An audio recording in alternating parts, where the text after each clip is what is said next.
Mi köti össze egy dísztárgykereskedő, egy fényképész és egy író hétköznapjait? Orbán Lajos, Báró Kemény János és Birnfeld Emil azok kevesek közé tartoztak, akik a két világháború között Erdélyben amatőr filmezéssel foglalkoztak. Bár Magyarországon ebben az időszakban elterjedt volt az amatőr felvevőgépek használata, Erdélyből mindössze 3 filmes hagyatéka ismert. A Marosvécsi kastélyban irodalmi találkozót szervező, szabadidejében vadászatra járó arisztokrata, a kolozsvári korzózókat megörökítő fényképész és az Arad utcáin pillanatképeket rögzítő kereskedő felvételei 3 különböző arcát mutatják meg az 1930-as évek Erdélyének. Báró Kemény János színházigazgatóként, íróként és mecénásként az első világháború utáni erdélyi kulturális élet egyik meghatározó személyisége volt. Az 1920-as évek második felében szerezhette be a Pathé által gyártott 9,5 mm-es kameráját, melynek segítségével néhány éven keresztül főleg családjának a Marosvécsi kastélyban töltött hétköznapjait rögzítette. Kemény János báró filmjeiről nagyon keveset tudunk.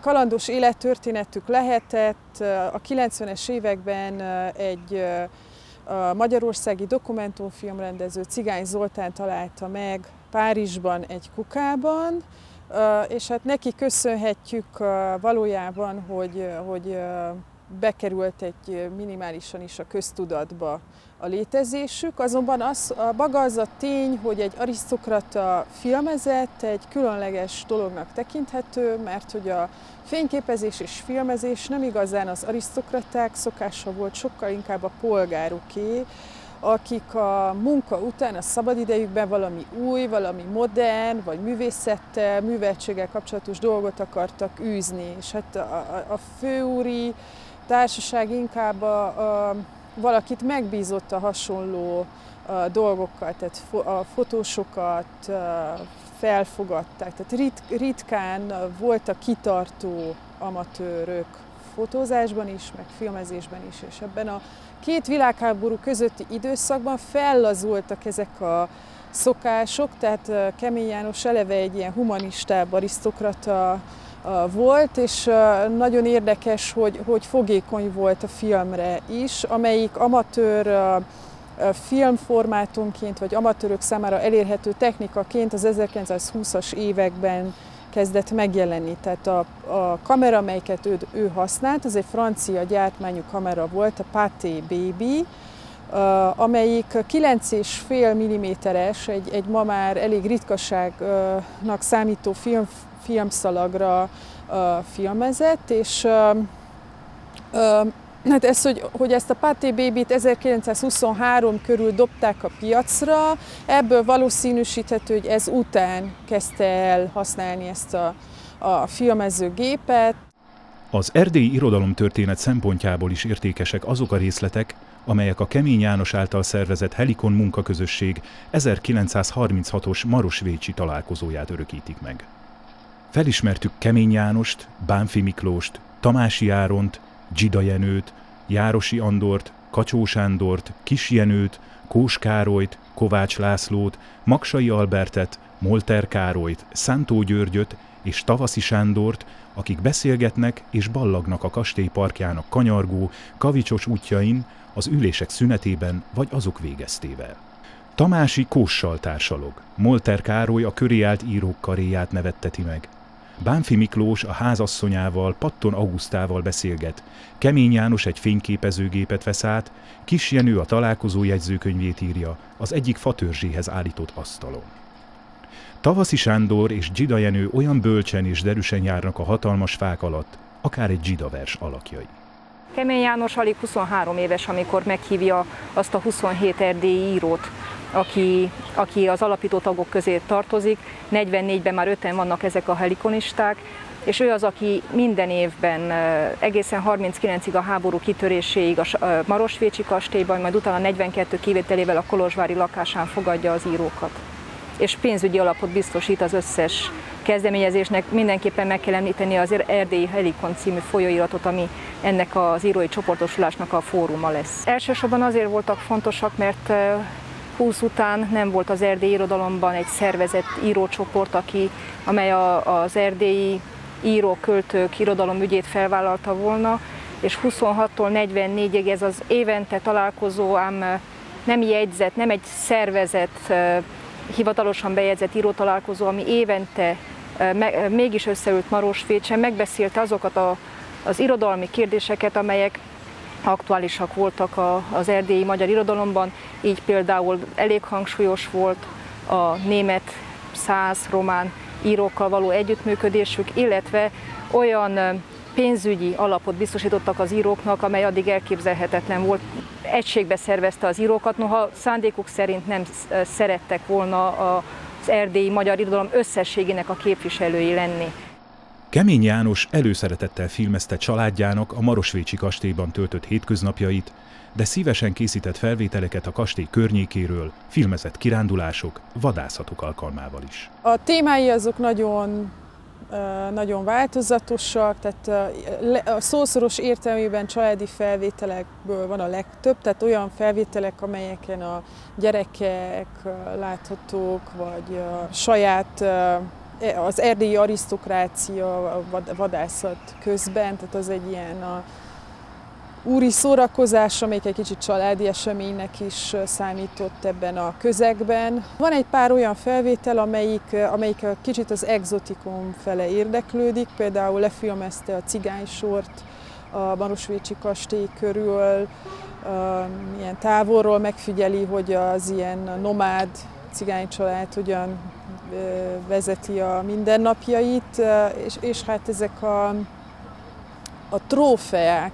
még nagyon érdekesek, amelyeket a vadászatok után ejtettek, és ezekről nagyon hosszú beállítások vannak. Az, ami plusz ezekben a filmekben, hogy nagyon sokat mozgatja Kemény János ezt a Pathé Baby filmezőgépet, és ebben érzékelhető az, hogy valójában őt, mint embert milyen dolgok érdeklik, milyen dolgokat tart lefilmezendőnek. Vannak olyan jelenetek, ahol a gyerekeit követi végig, a játszógyerekeket követi végig a különböző udvarokon, de vannak más jelenetek is, ahol sokkal drámaibbnak és szomorúbbnak érezzük ezt a pillantást, mert hogy egy erdőtűz után veszi számba azt, hogy mi maradt az ő birtokából. Az 1940-es években a háborús hangulatban Kemény János már nem filmezett. A háború után pedig a kastélyt államosították, néhány évig mészégető munkásként kellett családját eltartania. Később nyugdíjazásáig szerkesztőként, dramaturgként dolgozott Marosvásárhelyen. Ha báró Kemény János felvevőgépének lencséjén keresztül az erdélyi arisztokrácia életébe, hétköznapjaiba nyerhettünk betekintést, Orbán Lajos kolozsvári polgárkamerája merőben más témákat, eseményeket rögzített. Orbán Lajos körülbelül 1928 és 1935 között filmezett. Ez egy nem szervezett vagy nem művészi törekvésekről szóló időszak volt, hanem inkább ilyen elkalandozások voltak a kamerával, a városban, a saját családi házak körül. Az erdélyi történetek között ez azért is érdekes, hogy Orbán Lajos egy ilyen sétáló, szabadidejében filmező ember volt, mert ennek egy nagy részét nem a városon kívül, hanem a városban töltötte el, és hát a sétatér is egy ilyen kis méretű természet a városon belül, ahol meg lehet figyelni a többi városlakót, de közben etetni lehet a hattyúkat, vagy közben fényképezni lehet a fákat. És hát a nagyon sok érdekes felvételt készített a városban jövőmenő emberekről is. Tehát a főtér, a központ, az utcákon való sürgés-forgás az egy gyakori, visszatérő képi motivum ezeken a filmeken is.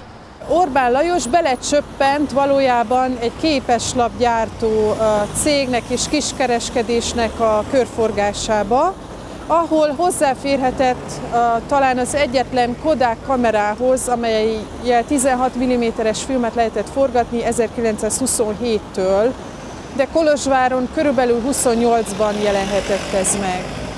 A legtöbb film, amely a főtéren játszódik, Kolozsvár főterén játszódik, az valójában a Kovács P. fiai könyvesbolt ajtajából annak környékén lett felvéve, amelyben mint hogyha tesztelnék a kamerát, tehát Schäfer László és Orbán Lajos, a két boltos, filmezték egymást, ahogy átkelnek az utcán, ahogy sürögnek, forognak a Jókai utca sarkán. Hát valahogy hogy ez egy olyan férfiasabb, polgáribb változata volt a korzózásnak. Orbán Lajos két nyilvános kolozsvári eseményt is megörökített. 1928. július 8-án az első erdélyi cserkésztábor alkalmával vette fel a cserkészek felvonulását Kolozsvár utcáin, majd a Mikes család Maroscsesztvei birtokán zajló tábor tevékenységeit. 3 évvel később, 1931. áprilisában Orbán Lajos egy fotótanfolyamon vett részt, ekkor mutatta be a felvevőgép működését a résztvevőknek. A tanfolyam az Eke és a Kovács P. fiai fotóbolt közös kezdeményezése volt, ennek keretében a természetjárókat akarták megtanítani szebb fényképek készítésére. A kolozsvári polgárok, akárcsak a világ nagyvárosainak polgárai nagyon kedveltek sétálni, kirándulni a szabadidejükben, és hát Orbán Lajos is ezek közé tartozott, sőt, ő ezekkel a sétáló emberekkel olyan értelemben is foglalkozott, hogy megtanította őket fotózni, és többek között az egyik kolozsvári fotós kurzus keretében a filmezést is megmutatta nekik, és ennek az alkalomnak a résztvevői az Erdély-Kárpát Egyesületnek a tagjai voltak, akik valójában még soha nem láttak filmezőgépet, és nagyon érdekes, hogy ugyanazt a körvonalat járták be, amelyet amúgy a fényképezőgéppel is bejárták. Tehát ezen a filmen látható, hogy mindenik résztvevőnek az oldalán lóg a kis bőrtáska, amiben a harmonika-szerűen kinyitható fényképezőgépét hordja, és hát valóban a filmen is azt láthatjuk, hogy egymást fotózzák. Nem lehet egészen pontosan tudni, hogy miért nem folytatta az 1930-as években ezt a szokást, tehát hogy miért nincsenek felvételeink 1940-ből, és a két világháború közötti úgymond rendszerváltásról, azonban azt tudjuk, hogy a fényképezési szokásainak 1940 körül lett vége, amikor le kellett cserélnie a munkahelyét a háborús hangulatnak köszönhetően, már a fényképezési cikkek árusítása nem volt annyira jövedelmező, és ezért a Dermatta cipőgyárnak a kereskedőjeként folytatta a pályáját. Az aradi felvételek készítőjéről maradt fenn a legkevesebb információnk. Birnfeld Emil a családja birtokában lévő dísztárgykereskedésnél dolgozott, néhány 10 másodperces pillanatképeket rögzített. Így ezeken a szaggatott, villogó felvételeken keresztül ismerhetjük meg a két világháború közötti arad életét. A városi automobilforgalmat, a hirdetőtáblákat, a zöldségpiac életét, a marosi strandolásokat, a főúton való korzózásokat, vagy a bolt ajtajából felvett járókelők arcait. Az előző két hagyatékhoz képest még kevesebbet tudunk egy harmadik kis filmgyűjteményről, amelyik ugyancsak Pathé Baby kamerával és 9,5 mm-es filmszalagra lett rögzítve, azonban név nélkül és bármilyen évszámra vagy helyszínre vonatkozó információ nélkül kerültek elő egy embertől, aki valójában megtalálta, és nem tudta, hogy mit kezdjen velük. Az, hogy kikészítette, egy még nagyobb rejtély volt, ugyanis a családi filmeken, vagy az amatőr filmeken nincs olyan, hogy stáblista, és gyakorlatilag mindig a filmes az, aki nem látszik ezeken a képeken, és egyszer csak észrevettük, hogy van egy visszatérő kép, hogy valaki egy belső térből, egy bolthelyiségnek a kirakatából filmezi az utcán járókelő embert. Tehát nagyon hasonlított ez az Orbán Lajos érdeklődéséhez, aki az utcán járókelő embereket, a jövés-menést filmezte és távolról megfigyelte az embereket, és a tükröződő, a fordítva látszódó kirakatnak a képét megfordítva derült ki, hogy ez egy ajándéktárgy kereskedésnek a tulajdonosa lehetett, akit Emil Birnfeldnek hívtak, és egy Lengyelországból Aradra vándorolt zsidó családnak, tehát egy kereskedőnek a filmjei lehetnek ezek. Most valószínűleg, hogy még annyira sem lehetett képzett, mint Orbán Lajos, aki fotózott, vagy mint Kemény János, aki ugyancsak fotózott is néha-néha, mert hogy ez az úriember a filmezőgépet nagyon hasonlóan használta és kezelte a fényképezőgépekhez. Tehát egy picit megnyomta a gombot, a felvevő gombot, vagy a kart meglendítette, és el is engedte. És emiatt ilyen 10 kockányi mozgóképet rögzített, amelyek elég nehezen értelmezhetők. Nagyon más dolgok érdekelték, tehát a strand és a kicsit ilyen ledérebb szórakozási formák fele is érdeklődtek. Nagyon érdekes, hogy a kereskedelem iránti érdeklődés például a plakátok és az ilyen hirdető oszlopok filmezésében mennyire megjelenik. És a kompozíciók azok meg folyton a fényről és az árnyékról szólnak, tehát hogy ő igazából a művész fotóinak a folytatásaként képzelte el a filmezőgép használatát. Nem csak az a hétköznapi kis családi jelenetek láthatók rajta, hanem van egy temetés, amelyik nagyon-nagyon díszes, és nagyon sok résztvevője van, és történészekkel, meg mindenféle helytörténésszel konzultálva derült ki, hogy a felvétel Aradón készült, és miután megvolt a város, akkor utána néztünk annak, hogy milyen nagy temetések voltak a két világháború közti korszakban.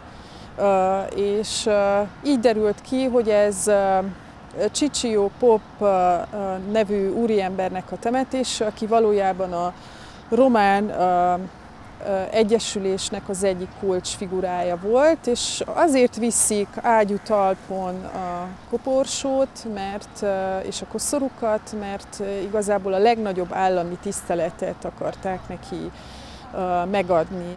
Sok temetés közül úgy sikerült beazonosítani Ciccio Popnak a temetését, hogy korabeli újságokban közölt fotókkal összehasonlítottuk, hogy pontosan milyen állami kiválóságok, milyen sorrendben vonultak fel Aradnak az utcáin. És ez alapján be tudtuk azonosítani, hogy körülbelül ez mikor készült. Az amatőr film a két világháború közötti korszakban egy új médium volt, tehát úgy, ahogy manapság a digitális médiumok, vagy ezek a videó megosztó oldalak, ez egy újdonság volt, mert hogy másféleképpen kezdtünk el gondolkodni magunkról, másféle dolgokat mutattak meg magukról a korabeli emberek, és ugyanígy volt ez a YouTube-bal is, amelyik nagyon érdekes, hogy ugyancsak a banális, a hétköznapi mozzanatokra irányította rá a videózó embereket, és hát van egy ilyen megközelítés, hogy az amatőr film valójában, az amatőr analóg film, az valójában a YouTube-nak a nagy tatája, mert hogy itt kezdődött el az önmagunk filmezése, az önmagunk képével való játék, a hétköznapiságnak a felértékelődése, ami a mai videó megosztó korszakában talán a legerősebb.